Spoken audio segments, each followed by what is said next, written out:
President Trump is pushing for an end to the war in Gaza, urging Hamas to, quote, move quickly on his 20-point plan that the militant group has agreed to in principle. This as Israeli Prime Minister Benjamin Netanyahu says he hopes to announce the release of all hostages from Gaza in the coming days as indirect talks with Hamas continue in Egypt on Monday. ABC's chief foreign correspondent Ian Pannell has what we know at this hour.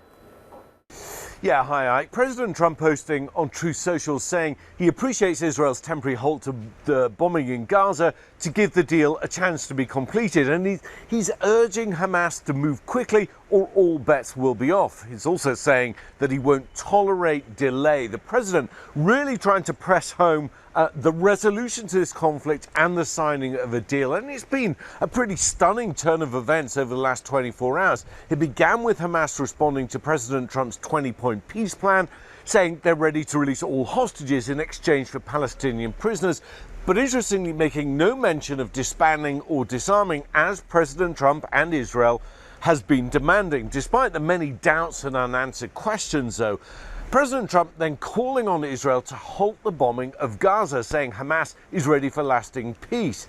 This morning, Israel's Prime Minister Netanyahu instructing the military to halt all offensive operations in Gaza, allowing only defensive measures. Prime Minister Netanyahu taking to the air this evening in Israel, welcoming what is happening and talking about the possibility of this being resolved within a matter of days, that the negotiators are going to go to Egypt and meet with, certainly with the Americans, indirectly with Hamas, and try and hammer out a deal. So you've got these indirect negotiations. They start on Monday in Egypt. Special Envoy Steve Witkoff and the president's son-in-law Jared Kushner heading there, leading the American delegation.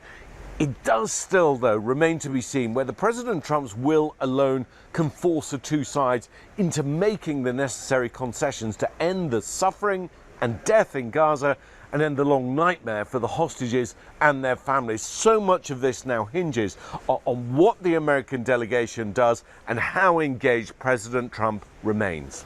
Ike? ABC's chief foreign correspondent Ian Pannell, thank you.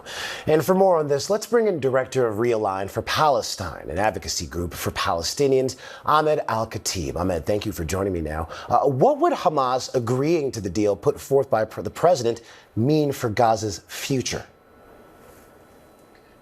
Well, the hope is that this is the beginning of the end of the worst 2 years in contemporary Palestinian history.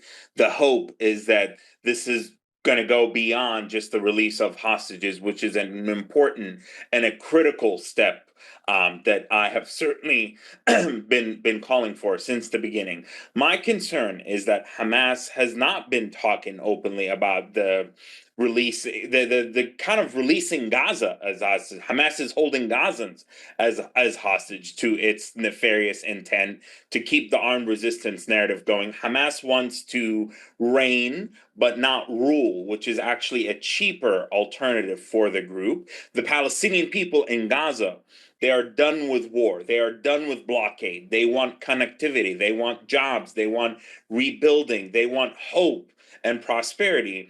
And so they don't want to be stuck between Israel's most far-right government in the country's history or a nefarious Islamist terrorist organization. Right. Now, I do want to say this. If a deal is reached, how could that affect the humanitarian crisis in Gaza? Well, in the short term, we can expect the surging of aid. We can expect that the cessation of bombardment will certainly make it less dangerous. And I'm talking the bombardment being the Israeli bombardment and control of the territory will make it less dangerous for a lot of trucks, a lot of vehicles to go in there, deliver aid to the warehouses. It'll make the distribution and the delivery of aid to the intended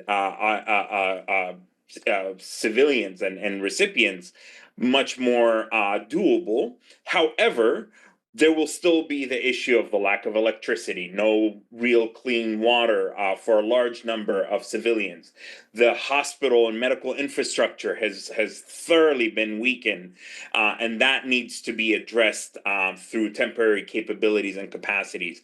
So we'll see some temporary minor relief that is welcome, but nothing is going to solve the humanitarian conditions until we actually begin the journey of rebuilding and reconstruction.